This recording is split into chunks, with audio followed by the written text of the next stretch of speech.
Ayun guys, naalala nyo pa ba yan, yung device na yan, yung Night 3 Pro na yan? Ayun yung trending na busina na halos talagang maraming gumamit na yan eh. Wala kasi yan sa mga truck na malaki.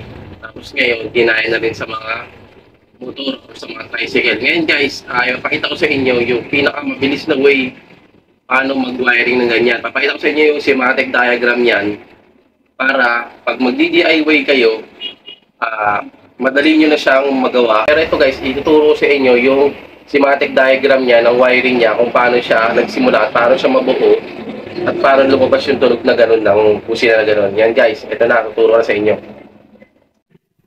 Yan guys, ito na yung pinaka-schematic diagram niya. Siyempre, una-una guys, magtatanong kayo kung ano ba yung diagram niya at paano siya nagsimula. Yan, siyempre, pag wala pa kayong loud horn, as in back to zero kayo, stock horn lang. Ito ang pinakasimula niya. Siyempre, alam niyo yung linya niyo ng stock horn dati, di ba? May wiring na dalawa yan. Yan, yung positive tsaka negative niya. Yung positive tsaka negative niya, pupunta yan siyempre dun sa relay. Yung relay, ng coil ng relay 85 tsaka 86, yan yung magsisilbing pinaka trigger niya, yung dating linya ng stock horn. Ayan, yan. Papunta siya doon sa coil ng ating relay sa 85 or 86. Yan. Dito kasi wala nakadrawing na diode. Pag may diode na po yan, magkakaroon ng polarity yung wire na itatap natin dyan. Yeah, pero lagi naman naka-reverse bias yan kapag may diode tayo. Yan. So ngayon, yung relay natin, syempre, ang input niya, manggagaling pa rin sa battery. Yan.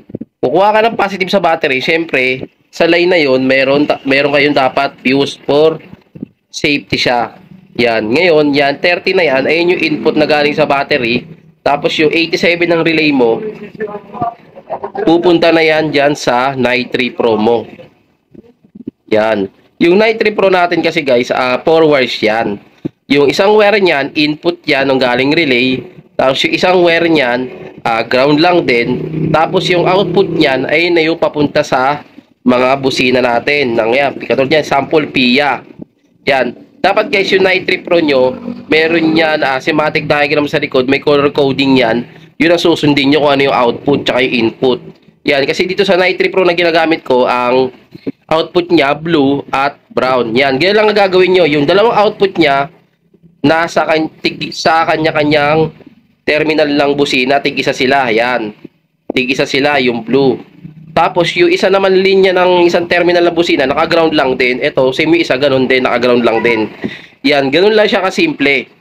Nagsimula siya sa pinaka-trigger niya kasi talagang hanapin mo talaga dyan lagi kung anong trigger eh. Kung saan manggagaling eh. Yan, di siyempre, dito sa busina mo dati. Yan, kumbaga, i-disable mo na muna yung stock horn mo, yung line na yan, yan, papunta sa relay. Siyempre, input niya galing sa battery, output niya sa 87, yun, tapos papasok sa input ng Night 3 Pro, kulay red, tapos yung black niya, ground, tapos yung output niya, yan. Ganun lang siya kasimple. Tapos yung Night 3 Pro guys, meron yan selection. Merong 8 tones, merong 12 tones yan. Yan, yung kada tone niya, meron siya iba-ibang tunog. Yan, pero yung pinaka-trending talaga ngayon, yun yung kanina sa video na pang ano yata ang tone yun eh, pang 4. Yun yung tone na yun. So yun, ganun lang siya kasimple. Yan, sana may natutunan kayo sa binigay kong sample diagram.